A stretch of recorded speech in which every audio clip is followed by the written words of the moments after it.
Hi అండి. Lunch box త్వరగా చేయాలన్నా, పిల్లలు బాక్స్ మొత్తం ఖాళీ చేసి విసిరేయాలన్నా ఈ పాలక్ రైస్‌ని చేయండి. ఇది త్వరగా అయిపోతుంది. చాలా రుచిగా, కమ్మగా ఉంటుంది.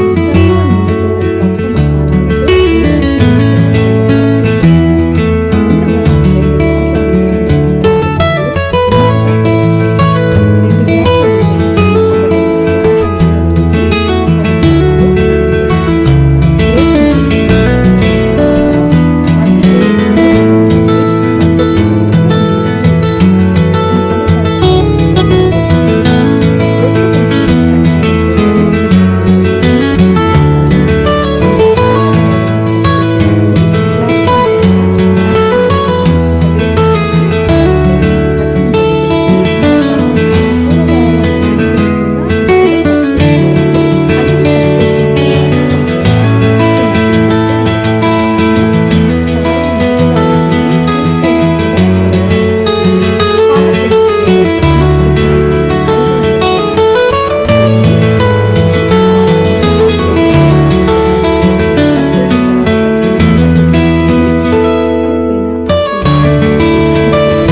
గ్లాసుల నీళ్ళను వేసి 10 నిమిషాలు నానబెట్టండి. రైస్ నానిన తర్వాత అందులో ఉల్లిపాయలను కొట్టి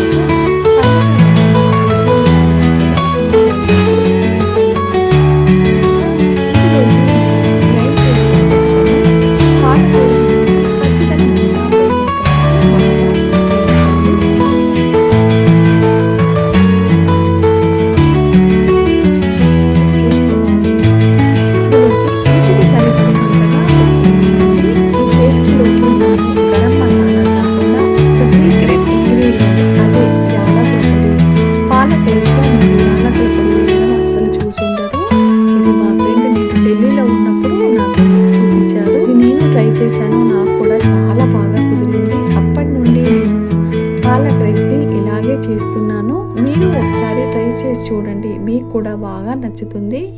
ఇందులోకి మనము యాలకుల పొడిని అలాగే కొంచెం దాల్చిన చెక్క పొడిని వేసుకోవాలి. చివర్లో వేయించిన జీడిపప్పు ముక్కలను వేసుకోవాలి. పేస్ట్ బాగా చల్లారిన తర్వాత ఈ పేస్ట్ని మనము ముందుగా వండి పెట్టుకున్న రైస్లోకి వేసుకొని కలుపుకోవాలి. పేస్ట్ అన్నానికి బాగా కలిసేలాగా బాగా కలపండి. అంతే అండి, ఎంతో రుచిగా ఉండే పాలక్ రైస్ రెడీ అయిపోయింది. చాలా సింపుల్గా అయిపోయింది కదా. మీరు ఒకసారి ట్రై చేసి చూడండి. లంచ్ బాక్స్ కోసము ఇది చాలా బాగుంటుంది. పిల్లలకి మనము హెల్దీగా లంచ్ బాక్స్ని ప్రిపేర్ చేసి ఇవ్వచ్చు. అలాగే పాలక్ రైస్తో పాటుగా మీరు ఇలా ఫ్రైడ్ బాయిల్డ్ ఎగ్ని బాక్స్లో పెట్టి ఇవ్వండి. పిల్లలు చాలా ఇష్టంగా తింటారు. ఈ రైస్ని మీరు ఒకసారి ట్రై చేసి చూడండి, మీకు కూడా బాగా నచ్చుతుంది. ఈ వీడియోని లైక్ చేయండి, మీ ఫ్రెండ్స్కి రిలేటివ్స్కి షేర్ చేయడం అస్సలు మర్చిపోవద్దు.